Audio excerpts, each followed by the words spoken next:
We're back in it. We're back in it. As promised, I've searched the internet, I've seen some things when it comes to gym content, and one of them is 71 annoying gym pet peeves. And some of these are very much true, some of them I have myself, but I mean, if you want to see my opinion on gym pet peeves, click on, I don't know where the banner is going to be. I'm not used to this yet. I think the banner's here. Click on this banner up here and go watch that video. So I'm just going to go through them. I'm going to say if I've ever been guilty of this, or if I've ever not done this. If that makes sense. If I've done it, I'm guilty. If I haven't, I'm innocent. What are your gym pet peeves? Number one. My main pet peeve would be people not putting weights back where they should be because I hated searching for plates. As a beginner, I'm guilty. Like when I first started gym, I always thought to myself, wow, that was a great bench press session. I think, should I take the plates off and like leave the bar as is? No, I'm being considerate in helping someone else with the plates on there, making sure that they have what they need. So I'm gonna leave them on there, guilty. So very much guilty, because what if someone else wants those plates and they're not on the rack where they should be? And what if someone else didn't want a full set of bars, 20, 10, 10, 40 on the bench press? On the bench press? I sound like I'm saying the Facebook or the YouTube. Oh yeah, by the way, I think I should say all of this comes from tiger.com, tigerfitness.com, so shout out tigerfitness.com. Not that they're ever going to see this, but I don't want to be flagged for stealing content, so I'm just reading that this comes from tigerfitness.com. Lately, my gym has had a huge increase in members, now large groups of 5 guys, around 6 to 8, and all try to lift together. I'm all about lifting with friends, but they tie up benches and machines for 20 minutes. So that all can get their 8 crappy form sets with the worst range of motion I've ever seen. Okay, this one's just, wow. I've never gone to gym with like more than just 2 other people at a time. So a group of 3 of us were like very considerate. It was myself, at the time it was myself, Keanu, and Mikkel, shout out my boys. And when going to the gym, we're just like, you know, be considerate of everyone else. Everyone here's here for the same thing. So make sure that, you know, you do your set, you leave it, you move on to the next one. You're not wasting time. Trainers that have no clue what they're doing. I'm not a trainer, so I'm never guilty of this, but I've never even seen a trainer not know what they're doing. The fact that they're a trainer and they're there doing the thing that they're doing is because they either studied or they've been through it all, or they understand what is needed from the body and they try to help you correct your form.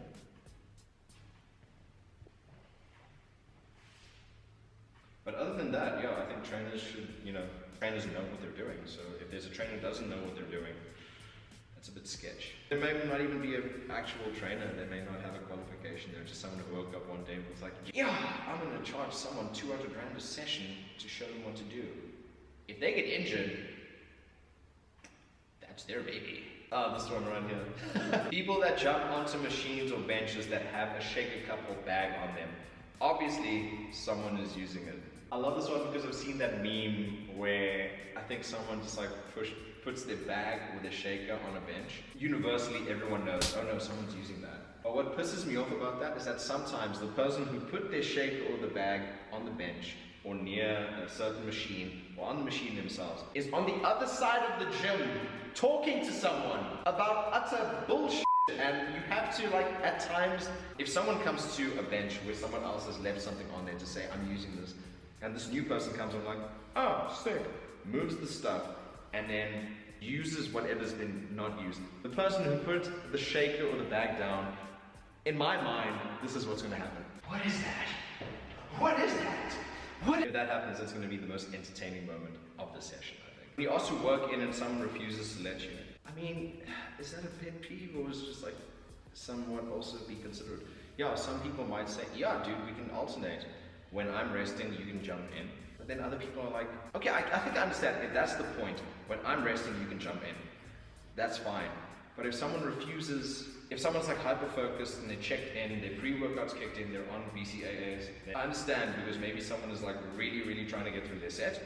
And there's always room for negotiation. It's saying like, okay, if you want to jump in with me, how many sets do you have? And then how many reps within your set? If someone's saying ridiculously they've got 3 sets of 40 reps, that's me kind of like chilling on the side for longer than I need to rest between my sets. So I mean, I'm not going to refuse you, I'm going to negotiate, I'm going to see like if we can make a working relationship out of this, and all good. But if someone just refuses utterly out of nowhere to say like, no you can't, and not give reason. I think I can understand how that's a pet peeve. If someone just says no and I have like 2 more sets to do, then you can take over from me. Then that's considerate. I totally understand that. Am I guilty of this? No, I let people jump in if they need to as well.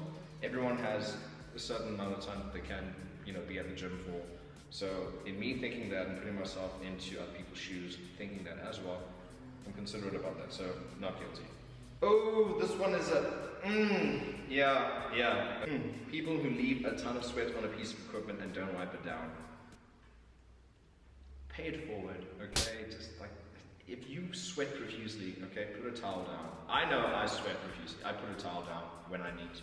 I wipe myself down when I need to before I even go on to the next piece of equipment. If it's a bench, I make sure that thing's like dry as I found it, okay? I'm not gonna leave my DNA on there.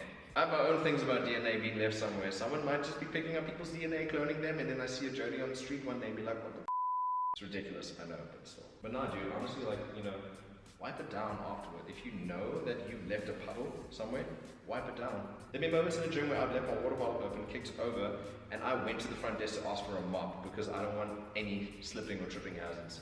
Next thing you know, I'm the reason someone slips and dislocates something.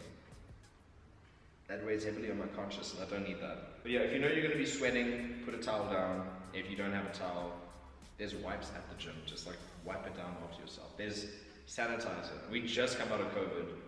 There's still sanitizer in the gym, so just wipe it down. People who sit on the equipment and don't use it and are busy having conversations with other members. What did I say about high schoolers? If you don't know what I said about high schoolers, go see the previous video. The other one will be talking about my pet peeves, but just go watch that one. The person who follows you around the gym when they are trying to train. What? The person who follows you around the gym when you are trying to train, asking you, what are you doing? What should I be doing? Do you like her? Etc. I think the question of if you like her or him in the gym is a bit of a wrong place, wrong time situation, so I don't think you should be doing that. But if it's someone who's genuinely asking you, like, what are you doing? What should I be doing? Seeking advice and questions, there's a time and a place for that. Ask them after their session. Ask them when they're done. Don't just follow them around like a lost puppy, because then that's also a bit like, it's gonna make you uncomfortable. Right now, if you're a female in the gym and a guy's following you around the gym, then that's hella uncomfortable anyway. So I mean, just think of that and then don't follow people. Just don't even think about it. Just don't follow people around the gym unless you know them and unless you're training with them. That makes sense. Wow. Almost bone skinny people who have to flex in the mirror every 5 minutes. I mean, people want to see the progress. I used to be hella skinny as well. I picked up a couple of pounds and muscle. I think maybe this was me. I think I've been guilty of this in the past, of just standing in the mirror, standing in the gym, being like,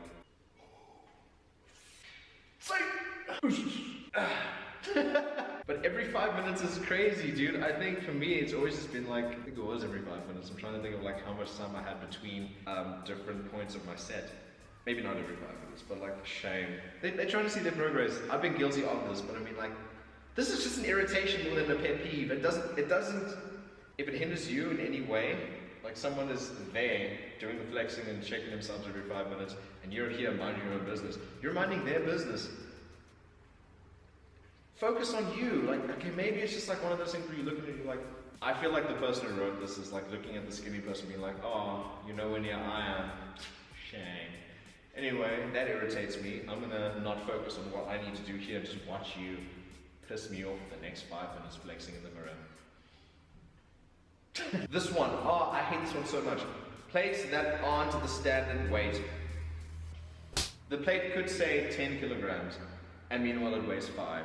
You know how weird it is when you go from one gym to another, and the same machine, the weights don't talk to each other. They're not the same. The one gym I go to, I know for a fact that on the cable machine for triceps, I can do 32 kilograms easy, right? I go to another gym, that same 32 kilograms is 15 at the other gym. Almost half, and it feels the same strain on my body. I don't know who's mismatching, if they're being accurate in 15 kilograms, and they're being hella generous with just putting 32 on a 15 kilogram. That's an ego breaker, okay? Honestly, I hate, that is a pet peeve that I hate, okay? I can't be guilty of this, I can't be innocent about this because it has nothing to do with me. It has something to do with me, but I'm not the one labeling the weights. So, no, I hate this one. Guys that yell and scream excessively, like they are in a CT Fletcher video, while lifting weights that don't warrant any of the noise they're making. I'll be honest, like I go to gym with my headphones. So I never hear anyone else if they're yelling or screaming or making excessive noise. So if I'm doing it, I'm very self-conscious about the noises I make, okay? The only time I ever make noise, I don't scream and I don't shout as loudly as that. The only time I ever make noise is if I'm really struggling and just that excess of just, that excess is just to get the weight off. And I never throw weights around, I never like throw them around, unless there's padding underneath and it's a deadlift. That I can understand, okay? Sometimes you can't control the weight when you have to drop it. That's why the padding is there. But the people that yell and scream excessively at the gym, they're like, maybe one day I'll understand. I think that's ego lifting. Ego lifting at times. I understand ego lifting because you want to better what you did last time. But like say yesterday you pushed, maybe yesterday you did 50 on bench, you did 5 reps of 5 sets of 3. 5 reps, 3 sets is what I'm saying. And now today you want to push for 60. Okay, I understand that you want to see progress in yourself. But screaming and yelling and making noise excessively, that's a bit, I don't know. This is a long list. If you're happy and you know, clap your hands. I'm an idiot, people know this already. This is a long list, but this is the last one I want to get through, and it's, crappy pop music in the gym. It's a requirement in my gym to have headphones, otherwise I'll get to listening to, I'm not going to say the artist names here. Yeah, I mean, they have good music, but I mean, I do understand that you're in the gym. My playlist for gym, by the way, is completely different to what I normally listen to. I listen to music that's going to get me pumped, or somewhat, in a way, angry, so I'm able to do the things I need to do with a bit of motivation and a bit of hype in my system. Crappy pop music in the gym, it's, I totally understand that one, because sometimes you'd be listening to your music, your headphone dies, and then you gotta settle for whatever's going on. But it's never the music that you need. And when that one song comes on that you need, then you're like, yes, cool, next song. It's really, it gets to that point. Thank you so much for watching. Make sure to like, share, and subscribe. And for future updates and future videos, make sure to put the post notifications on, so that you know it's cracking, you know it's lacking. Wow. You know it's cracking, not lacking. Crack-a-lacking. I don't even know what I'm saying anymore. But yeah, once again, shout out to the Art of Movement Dance Studio, Yoga Studio, for letting me use the space to record this video. I always feel comfortable in here, and I think it's because I used to be a dancer. Yeah, I used to be a dancer, in case you didn't know. Now you know. I'll see you in the next video. Have a fantastic rest of your day, week, month, life, year. Yeah, thanks for watching. Peace.